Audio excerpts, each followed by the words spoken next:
If you love the look of heat embossed images on your handmade cards, keep watching for some tips to help you get great results. Hi, this is Sage Kimball, and I'm the Mad Stamper with another technique video for card makers and paper crafters. Heat embossing is a simple technique that gives a special touch to your handmade projects. The basic necessities are embossing powder. You'll need a heat tool. Don't try to use a hairdryer. It's not the right temperature.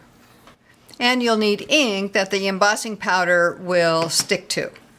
When you want to use a colored embossing powder, stamp your image with Versamark, which is almost clear and sticky enough to hold the embossing powder very well. To emboss colored inks with clear embossing powder, you have some options. You can use pigment inks, which are thick and kind of sticky. They dry slowly and hold the embossing powder quite well. Stampin' Up! Calls them craft inks and used to sell them in all the colors in their palette.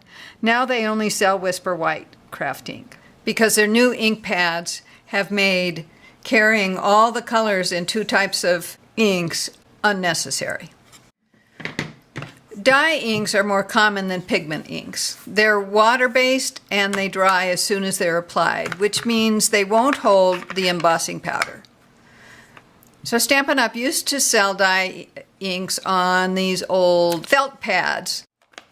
They changed to these firm foam pads a few years ago, and it turns out that the ink is juicy enough that it stays wet long enough to hold embossing powder. You can use the links provided to see some other videos on using Stampin' Up! Ink pads.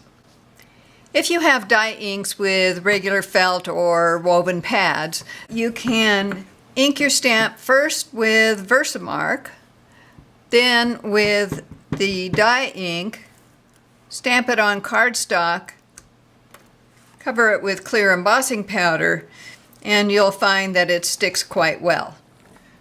So here's what it looks like after the embossing powder has been melted. The only drawback to this technique is that the ink is not very saturated because you used the Versamark first. Compare it to this, which was stamped with rose red from a firm foam pad.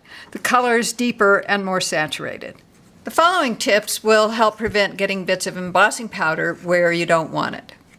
So a very common mistake is when you get ink on the edges of the stamp and it leaves marks like these lines. After you ink your stamp, check to make sure that there's no ink or Versamark on the edges. It's harder to see with Versamark, but you can see a little shiny edge along here. With ink, it's easier to see, and you can just wipe that off with a soft rag. You can prevent getting ink on the edges of your stamps by being careful not to rock the stamp when you apply it to the ink pad. An essential tool when you're embossing is this embossing buddy that puts a light film of powder on top of the cardstock that will prevent embossing powder from sticking to the cardstock where there's no ink or Versamark. I'll put links for this and other Stampin' Up! Embossing products under the video for you. I'm going to cover this image with silver embossing powder. Different powders stick to the cardstock more than others, and this silver is one that sticks most. After you add the powder, you want to tap off any excess that you can. Then when you see embossing powder in places it doesn't belong, you can take a soft, small paintbrush and just brush off those stray marks. Another essential tool for heat embossing in my studio is a pair of grasping tweezers.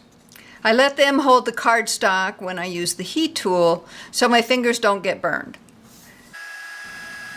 Then you want to keep moving the heat tool and make sure all areas get melted and shiny. If an area isn't getting melted, then just change the angle of the heat tool.